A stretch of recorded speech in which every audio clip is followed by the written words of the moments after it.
10 नवंबर को भारत के 50वें chief justice retire करते हैं। 2 साल का उनका कार्यकाल एक दशक में सबसे लंबा रहा as chief justice of India. Retirement से ठीक पहले धनंजय यशवंत चंद्रचूड़ बताते हैं कि उनको यह बात सताती है कि आने वाले समय में उनके कार्यकाल को कैसे देखा जाएगा। लोग उनके जजमेंट्स, उनके कॉन्डक्ट पर क्या फैसला सुनाएंगे। क्या उन्होंने वो सब किया एज सीजेआई जो वो करना चाहते थे? क्या कुछ चीजें वो अलग तरीके से कर सकते थे? लीगल प्रोफेशन के लिए क्या लेगेसी छोड़ के जा रहे हैं वो? जस्टिस चंद्रचूड़ का कार्यकाल सुप्रीम कोर्ट में कुल 8 साल का रहा। यह वो समय था जब विपक्ष बाहरी प्रेशर और अंदरूनी निकम्मेपन की वजह से कोमा में चले गई। यह वो समय था जब मेन स्ट्रीम मीडिया ने अपने आप को नीलाम कर डाला। यह वो समय था जब सुप्रीम कोर्ट को लोअर कोर्ट्स को फटकार लगानी पड़ती थी कि वो अपना काम थोड़ा ठीक ठाक से करे, थोड़ी तो मर्यादा रखे। ऐसे समय में लोगों के पास सिर्फ सुप्रीम कोर्ट का ही सहारा था इंसाफ के लिए, सरकार के बुलडोजर से बचने के लिए, कॉन्स्टिट्यूशनल वैल्यूज को प्रिजर्व करने के लिए। जाहिर सी बात है, जब Harvard educated Chandrachud chief justice of India बने तो लोगों में काफी उत्साह था कि चंद्रचूड़ अब जस्टिस के लिए भी हार्ड वर्क करेंगे। डेमोक्रेसी के दूसरे स्तंभ भले ही चुरमुरा गए हो, कम से कम सुप्रीम कोर्ट तो है मोर्चा संभालने के लिए। और जस्टिस चंद्रचूड़ का रिकॉर्ड भी कुछ इसी तरीके का था। Youngest to head a high court, one of the longest CJI tenures in recent memory, खुद son of a former CJI, तो सिस्टम को बहुत अच्छी तरीके से वो जानते थे। साथ ही साथ उनका रेपुटेशन था of being a progressive and liberal जज। उन्होंने कई लैंडमार्क जजमेंट्स लिखे हैं related to liberty, freedom, speech, gender, LGBT rights.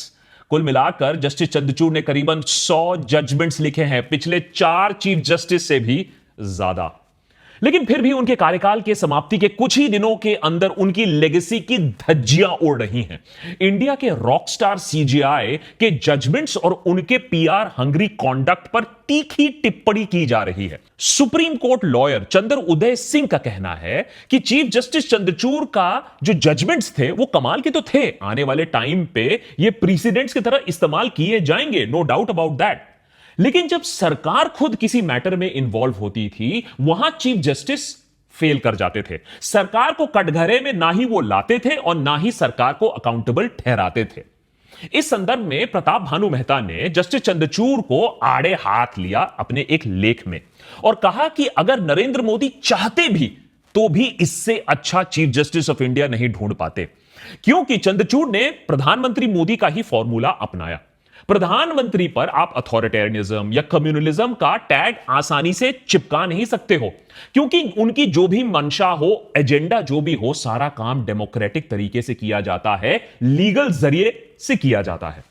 ठीक उसी तरह जस्टिस चंद्रचूड़ ने भी यूनिफॉर्म तो लिबरल कॉन्स्टिट्यूशनलिज्म का पहना, लेकिन जहां सरकार के कोर मुद्दे आते थे वहां मेजॉरिटेरियनिज्म को लीगलाइज करने में सरकार की मदद की। प्रताप भानु मेहता का कहना है कि जस्टिस चंद्रचूड़ का यह पैटर्न सिर्फ अयोध्या वर्डिक्ट में नहीं बल्कि कंसिस्टेंटली आप देख सकते हो। प्लेसेस ऑफ वर्शिप एक्ट को कमजोर कर देना, सरकार के खिलाफ जो आवाज उठाए वो रिस्की होता है, उसको बेल नहीं दो, लेकिन कम्युनल स्पीच जो दे, गोली मारो सालों को वगैरह वगैरह, वो फ्रीडम ऑफ एक्सप्रेशन के अंडर आता है। कश्मीर 370 का मुद्दा हो या रेस्टोरेशन ऑफ स्टेटहुड का मुद्दा हो फॉर जेएनके, जस्टिस चंद्रचूड़ जानते थे कि मेजॉरिटी व्यू पॉइंट कैसा है और कैसा गेम खेलना चाहिए। और अगर इलेक्टोरल बॉन्ड्स, बुलडोजर जस्टिस के खिलाफ ऑर्डर दे भी दिया तो इतने देर में दिया कि तब तक सरकार का काम हो चुका होता है, सिग्नल जा चुका होता है, लोग बर्बाद हो चुके होते हैं, और उसके बाद भी कोर्ट ने ऐसी कोई ठोस पनिशमेंट नहीं दी, बस फटकार लगा दी। अकाउंटेबिलिटी अभी भी जीरो है। सुप्रीम लीडर की तरह जस्टिस चंद्रचूड़ को भी सुर्खियों में रहने का बहुत शौक है।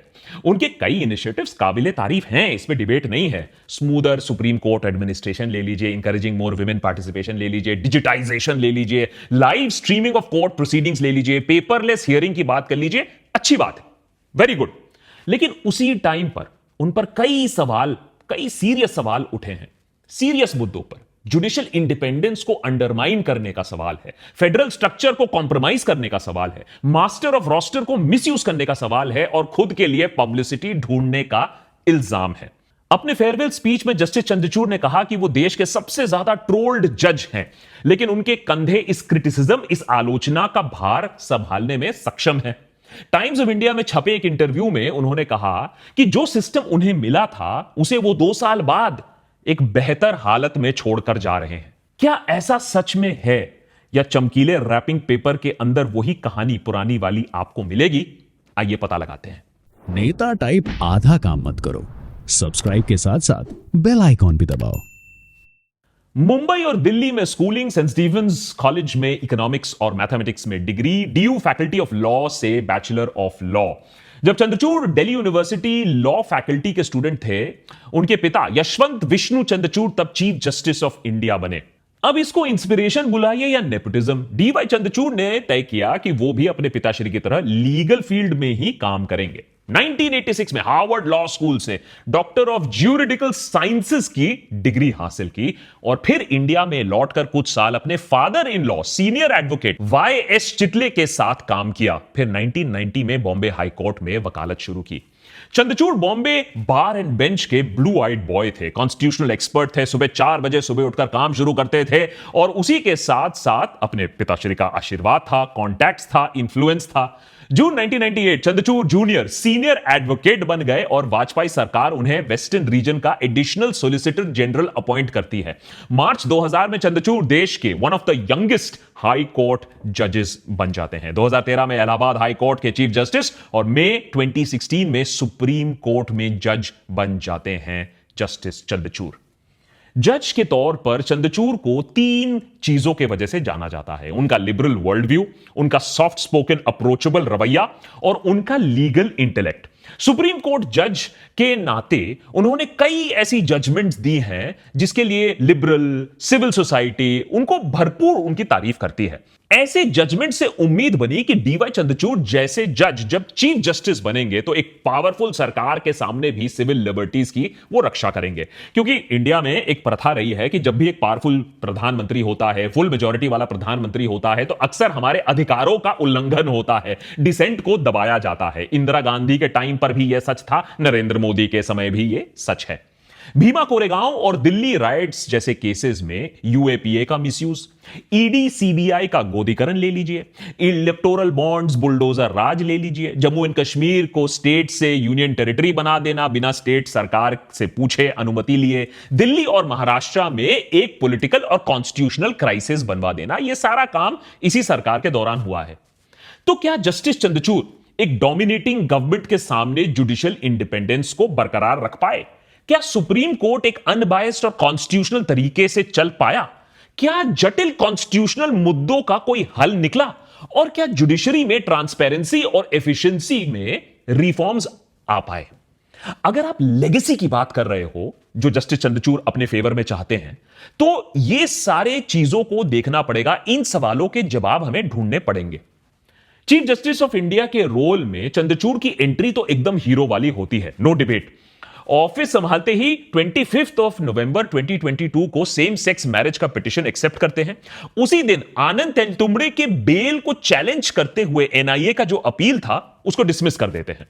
28 नवंबर को free sanitary pads for girls in government schools के पिटीशन पे केंद्र और राज्य सरकारों से वो रिस्पॉन्स भी मांगते हैं। एक strong chief justice of India होने के क्लियर संकेत देते हैं, क्लियर मैसेज आता है, उम्मीद और भी ऊपर हो जाती है। पर यह तो सिर्फ शुरुआत थी, यह तो सिर्फ एंट्री थी। अरे बॉलीवुड मूवीज में भी तो हीरो की एंट्री दमदार होती है, लेकिन इंटरवल आते आते हवा निकल जाती है स्टोरी में से।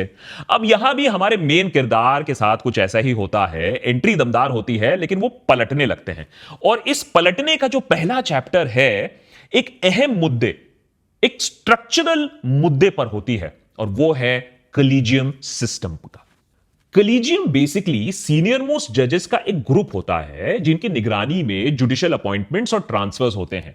हाई कोर्ट कलीजियम में हाई कोर्ट के चीफ जस्टिस और 2 सीनियर जज होते हैं। सुप्रीम कोर्ट के कलीजियम में चीफ जस्टिस और इंडिया के 2 सीनियर मोस्ट जज होते हैं। कभी कभी कलीजियम में 5 जजेस भी हो सकते हैं। मान लीजिए किसी हाई कोर्ट में एक जज की वैकेंसी को फिल करना है, तो high court collegium best possible candidates की एक रिकमेंडेड लिस्ट बनाकर सीएम को भेज देती है। सीएम 6 हफ्तों के अंदर यह फाइल स्टेट गवर्नर के जरिए यूनियन मिनिस्टर तक पहुंचाती है। यूनियन लॉ मिनिस्टर के पास 4 महीने होते हैं कि इंटेलिजेंस ब्यूरो के थ्रू एक डिटेल्ड बैकग्राउंड चेक करके एक फाइल तैयार की जाए। फिर यह फाइल सुप्रीम कोर्ट कलीजियम को दी जाती है। सुप्रीम कोर्ट कलीजियम नाम फाइनलाइज करके लॉ मिनिस्टर को देती है। फिर फाइनल अप्रूवल और स्वेरिंग इन होती है। लॉ मिनिस्टर रिकमेंडेशन को रिजेक्ट करके स्पेसिफिक रीजंस देकर सुप्रीम कोर्ट कलीजियम को वापस भेज सकते हैं वो फाइल। पर अगर सुप्रीम कोर्ट कलीजियम उसी नाम को रीसिलेक्ट करके लॉ मिनिस्टर के पास भेज देती है, तो फिर 4 हफ्तों के अंदर अंदर सरकार को वो अपॉइंटमेंट अप्रूव करनी पड़ती है, चाहे मंजूरी हो या ना हो।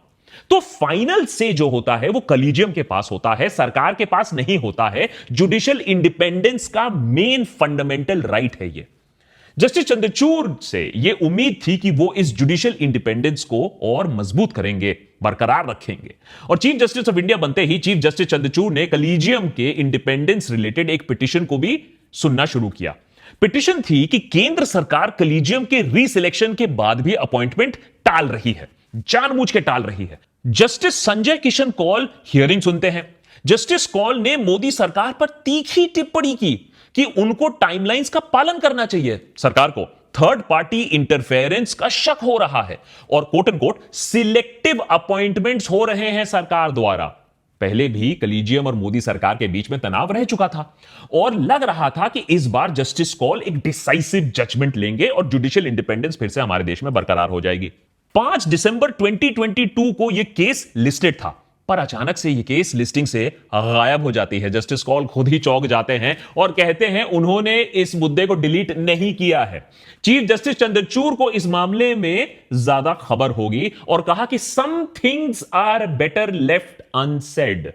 यानी जैसे ही लग रहा था कि एक डिसाइसिव डिसीजन आएगा जो कि कलीजियम के इंडिपेंडेंस को डिफेंड करेगा, केस लिस्टिंग से ही गायब कर दिया।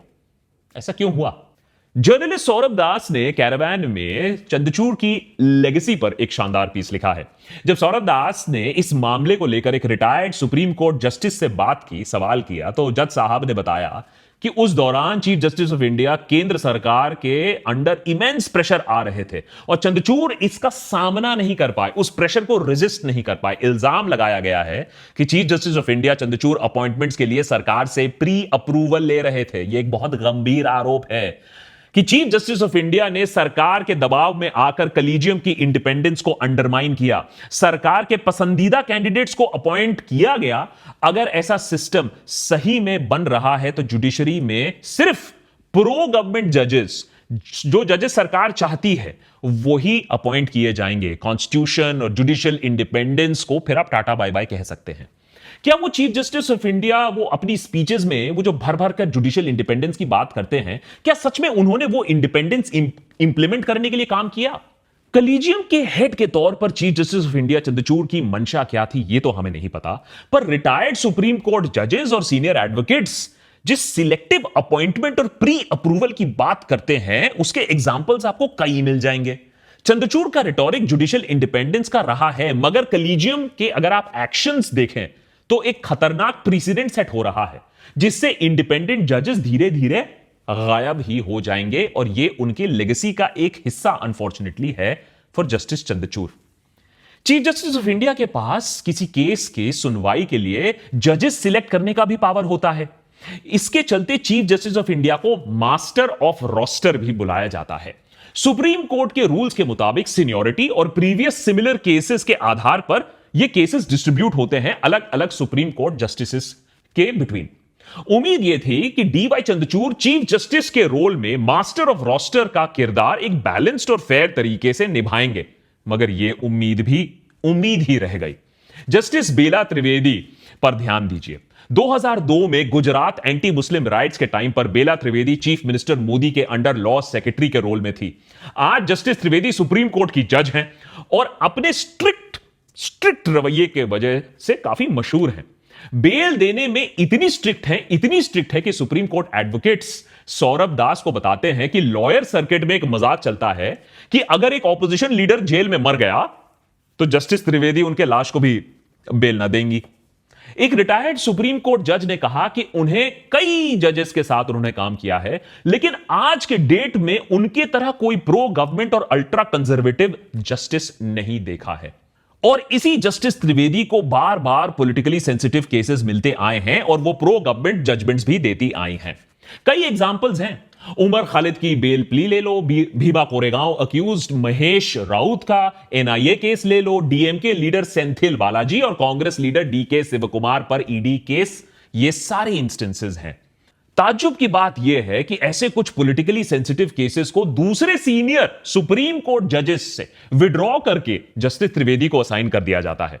उमर खालिद और महेश राउत के बेल एप्लीकेशन के लिए बात कर लीजिए, जहां जस्टिस अनिरुद्ध बोस बेंच के सामने लिस्टेड थे, जस्टिस बोस सुनवाई करने के लिए अवेलेबल थे और उन्होंने खुद को सुनवाई से रिक्यूज नहीं किया था, उसके बावजूद दोनों केसेस को रीअसाइन कर दिया गया, जस्टिस त्रिवेदी को सौंप दिया गया।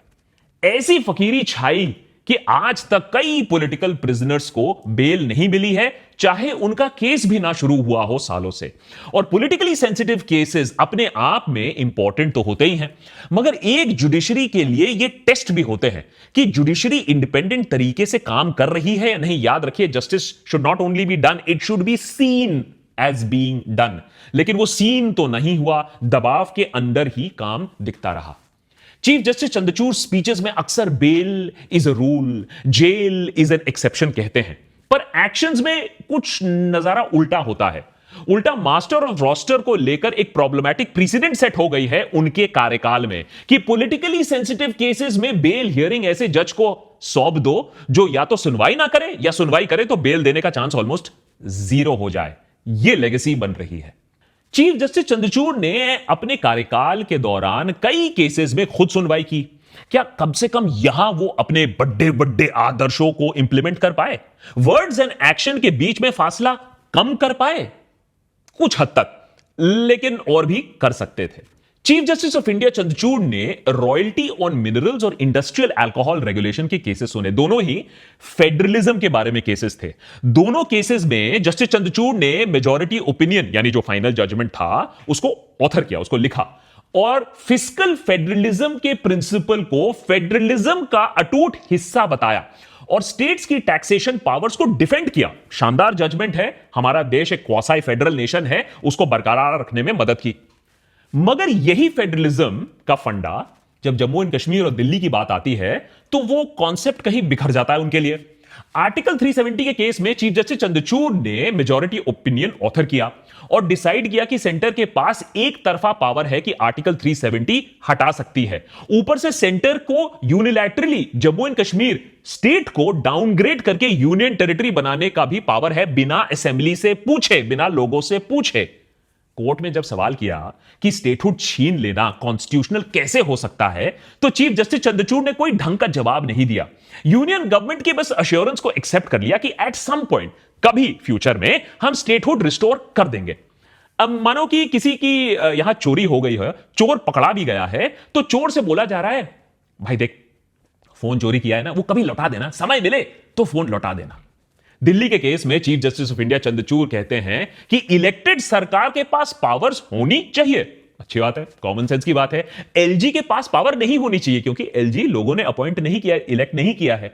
मगर किंतु परंतु फिर जजमेंट के पैरा 95, पैरा 164 में यह लूपहोल डाल दिया जाता है कि अगर पार्लियामेंट चाहे, अगर सेंट्रल गवर्नमेंट चाहे तो ऐसा लॉ पास कर दे, लॉ पारित कर दे जिससे एलजी के पावर को बढ़ाया जा सके।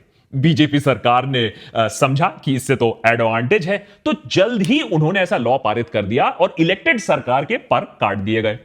महाराष्ट्र पॉलिटिकल क्राइसिस के केस में कहा कि बीजेपी अपॉइंटेड गवर्नर ने जो ट्रस्ट वोट कंडक्ट करवाया था उसका कोई लीगल बेसिस नहीं है। सुप्रीम कोर्ट ने यह बात मानी है। जिस ट्रस्ट वोट के बिना पर, बेसिस पर उद्धव ठाकरे ने रेजिग्नेशन दिया, लेकिन उसको illegal, illegitimate, not required, whatever you से, उसको मानकर भी कोर्ट ने ठाकरे के सरकार को रिस्टोर करना सही नहीं समझा। शिंदे सरकार जो अनकॉन्स्टिट्यूशनल बेसिस पे बनी उसी को बरकरार रखा। ठाकरे से मानो कह दिया कि अच्छा आपकी फोन चोरी हो गई, ये बहुत गलत हुआ आपके साथ, बहुत गलत हुआ, अब लेकिन फोन चोरी हो ही गया है, कुछ नया देख लो अपना, हाँ अब वो चोरी हो गया, उसको छोड़ दो, don't go after it. Kashmir, Delhi, Maharashtra, तीनों केसेस में फेडरलिज्म और कॉन्स्टिट्यूशनलिज्म का जो रेटोरिक था जजमेंट से मैच ना कर पाया। यह कॉन्ट्रडिक्शन हमें कई जगह दिखने को मिलता है। इलेक्टोरल बॉन्ड्स के केस में नंबर्स बाहर निकलवाए, मगर फिर क्विट प्रो क्यो, चंदा धंधा के जो एलिगेशंस थे उसके लिए कोर्ट मॉनिटर्ड इन्वेस्टिगेशन नहीं अलाउ किया। चंडीगढ़ मेयोरल इलेक्शन के केस में टाइम पर इंटरवेंशन तो किया, ओपन जो चोरी हो रही थी, डेमोक्रेसी की हत्या हो रही थी, उसे रोकने की कोशिश की, लेकिन करप्ट इलेक्शन ऑफिसर पर कोई एक्शन नहीं लिया गया। वाह, चोरी पकड़ी गई और चोर बाहर फुर। अदानी स्टॉक मैनिपुलेशन केस में भी कोर्ट मॉनिटर्ड प्रोब करने से इनकार कर दिया, जबकि काफी एविडेंस है एक जांच शुरू करने के लिए। स्पीचेस में, सेमिनार में, लेक्चर्स में ऊंची ऊंची बातें, पर एक्चुअल इन्वेस्टिगेशन के लिए, सजा के लिए, बेल के लिए, स्टेटहुड के लिए लोग बस इंतजार ही करते रह गए। चंद्रचूड़ उस सुप्रीम कोर्ट बेंच का भी एक अहम हिस्सा थे जिसने बाबरी मस्जिद डिस्प्यूट पर जजमेंट दी थी। उस केस के डिटेल्स के लीगल टेक्निकलिटीज आप एक तरफ रख दीजिए, उस पर भी बहुत सारे सवाल हैं, लेकिन क्या कहने की जरूरत थी कि उनको उनके भगवान से इंस्पिरेशन मिली थी केस को सुलझाने के लिए। सोचिए अगर कोई मुस्लिम जज ये कह दे कि उनको अल्लाह से इंस्पिरेशन मिली और उसके बाद वही जज वक्फ बोर्ड के पक्ष में जजमेंट लिख दे, आग लग जाएगी भाई साहब देश में। लेकिन यही काम एग्जैक्टली जस्टिस चंद्रचूड़ ने किया और एकदम एक्सेप्टेबल बन गया, जबकि लीगल एक्सपर्ट्स कहते हैं कि यह कॉन्स्टिट्यूशन पर एक भद्दा मजाक है। यह सब देखकर डाउट तो लगता है कि क्या जस्टिस चंद्रचूड़ के वर्ड्स और एक्शंस के बीच में यह जो लंबा फासला है वो डेलिबरेट है। जजमेंट्स में लूपहोल डाल देना, किसी के बयान तोड़ मरोड़ कर देना, यह सब अपने आप में क्या सिर्फ बैलेंस करने का एक फॉर्मूला था जो सालों से चला आ रहा था। जस्टिस चंद्रचूड़ की लेगेसी सरकार से लोहा लेने की कितनी थी वो अभी तक मेरे ख्याल से साफ हो चुकी है आपके लिए, लेकिन कोर्टरूम से बाहर भी उनकी लेगेसी पर एक सीरियस सवाल उठाया गया है, उनके कॉन्डक्ट को लेकर। सीनियर एडवोकेट राजीव धवन पूछते हैं कि जजमेंट नहीं, जस्टिस चंद्रचूड़ अपने आप को सेलिब्रेट करने में बहुत दिलचस्पी रखते हैं। सबसे फेमस फोटो देखिए, ये सुप्रीम कोर्ट के इतिहास में फेमस कह लीजिए सबसे इनफेमस फोटो ये वाला है। सुप्रीम कोर्ट के 5 जजेस हम साथ साथ हैं के पोज में बाबरी केस के जजमेंट के इमीडिएटली बाद सुप्रीम कोर्ट के कोर्ट नंबर 1 के पीछे लिया गया यह तस्वीर। जस्टिस रंजन गोगोई, शरद बोबडे, डीवाई चंद्रचूड़, अशोक भूषण और अब्दुल नजीर। जजेस अपने जजमेंट्स को सेलिब्रेट नहीं करते हैं, यही प्रेसिडेंट रहा है, लेकिन अब शायद यह सब बदल रहा है। और ना ही चीफ जस्टिस प्रधानमंत्री को अपने घर बुलाते हैं, वो भी कैमरा क्रू समेत, कैमरा क्रू के साथ लैस धार्मिक पर्व मनाने के लिए। या फिर सिस्टम से इतनी नजदीकी, chief justice of India home minister के सामने नमन करते हुए, नमस्ते करते हुए, जो कि बाय द वे उनसे उम्र में, उनसे प्रोटोकॉल में नीचे हैं। क्या अब आने वाले टाइम पर चीफ जस्टिस ऑफ इंडिया ऐसे पेश आएंगे?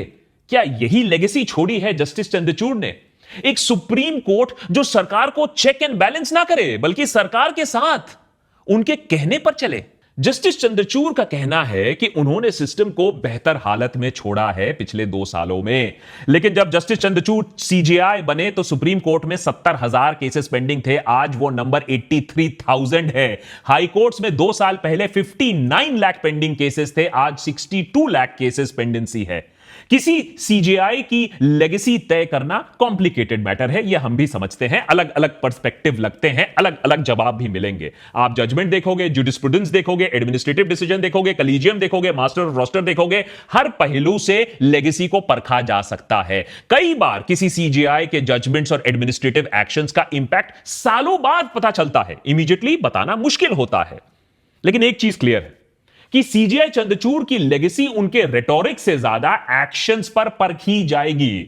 उनका काम, अप्रोचेबल रवैया, एसबीआई को कटघरे में लाना कि डेडलाइन से पहले इलेक्टोरल बॉन्ड्स का डेटा निकालो, फिस्कल फेडरलिज्म पर जजमेंट, ऐसे जजमेंट्स की तारीफ जरूर होगी, लेकिन जुडिशरी में डिजिटाइजेशन और ट्रांसपेरेंसी से ज्यादा कलीजियम की इंडिपेंडेंस, किस तरीके से कॉम्प्रोमाइज हुआ, मास्टर ऑफ रोस्टर की एडमिनिस्ट्रेटिव पावर को मिसयूज कैसे किया गया, या फिर कश्मीर के मामले में हिपोक्रेसी की बात, महाराष्ट्र और दिल्ली के मामलों में लूपहोल्स की बात, ये सारी चीजें देखी जाएंगी।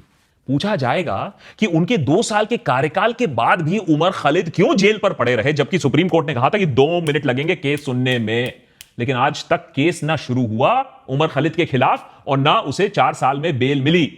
इतिहास की किताबें यह सवाल पूछेंगी कि कॉन्स्टिट्यूशन में क्या कमी रह गई थी कि जज को भगवान से इंस्पिरेशन लेना पड़ा बाबरी वर्डिक्ट से पहले। प्रधानमंत्री मोदी को घर पर इनवाइट करके पूजा करने की क्या जरूरत थी, वो भी कैमरा पर्सन के प्रेजेंस में। सौरभ दास का कैरावैन में आर्टिकल के एंड में लिखना है कि डीवाई चंद्रचूड़ की लेगेसी उनके ऊंचे आदर्शों के लिए कम और इस प्रेसिडेंट के लिए ज्यादा याद रखी जाएगी कि कैसे जुडिशरी ने एग्जीक्यूटिव पावर के सामने, यानी सरकार के सामने, अपने आप को सबमिट किया, अपना सर झुकाया। हो सकता है कि आने वाले टाइम पर आने वाले चीफ जस्टिस ऑफ इंडिया और भी नरम रवैया रखे सरकार के प्रति, यह बात मैं डिनाई नहीं कर रहा हूं। लेकिन जस्टिस चंद्रचूड़ जिस ग्लोइंग लेगेसी को चाहते हैं, जो वाहवाही चाहते हैं, उसके हकदार वो है नहीं, इस बात पर कोई डिबेट नहीं है।